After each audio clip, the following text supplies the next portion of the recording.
Hi, my name is Trofort Wilson, and here's another photo shoot breakdown.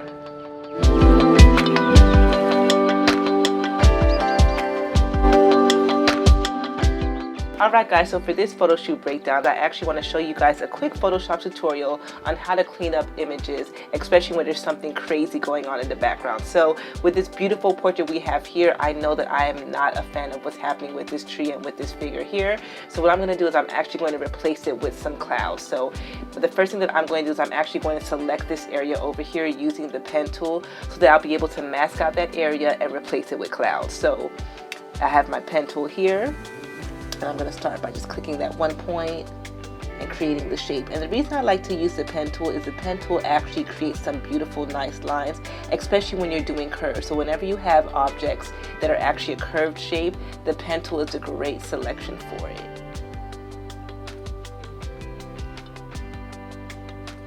Alright, so I have this point here. And you guys, I'm going to be very honest, I was not a fan of the pen tool when I first started working with it, but once you figure it out, it will become your best friend, trust me. And the biggest thing you want to remember when you're using the pen tool, if you are a Mac user, when I'm clicking, I'm actually dragging it so that I can actually create the shape, and then to end the point, I'm going to hold Option, and that will just basically end that point, and I can create a new point.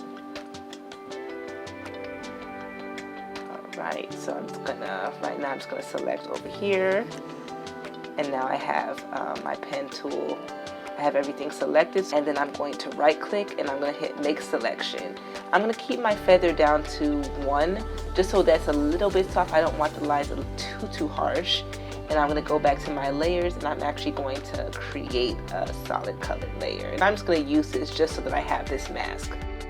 Now over here, I actually have the cloud image that I'm actually going to replace in that background. So I'm just going to, using my move tool, I'm just going to drag it over here. And I'm just going to place it, let's just say right here. So now that I have my cloud image and I have this mask area, what I'm going to do using this mask, I'm going to hold Command and I'm going to click. So now I have the selection of that mask, and I'm going to turn on my cloud layer, and I'm going to create a mask using that selection by hitting the square with the circle, and voila. So one quick thing whenever you're working with mask, whenever you unlink the chain, the good thing that does is you're able to actually move this layer without the mask moving. So for me, I'm just going to move around, I'm going to play around to see where I actually like the cloud formation. And as you guys can see, there's highlights here and on here. So what I want to do is I definitely want to be able to use where there's whites from the clouds. I would like that to be there just so that it blends a little bit better. So I'm going to put it about right here.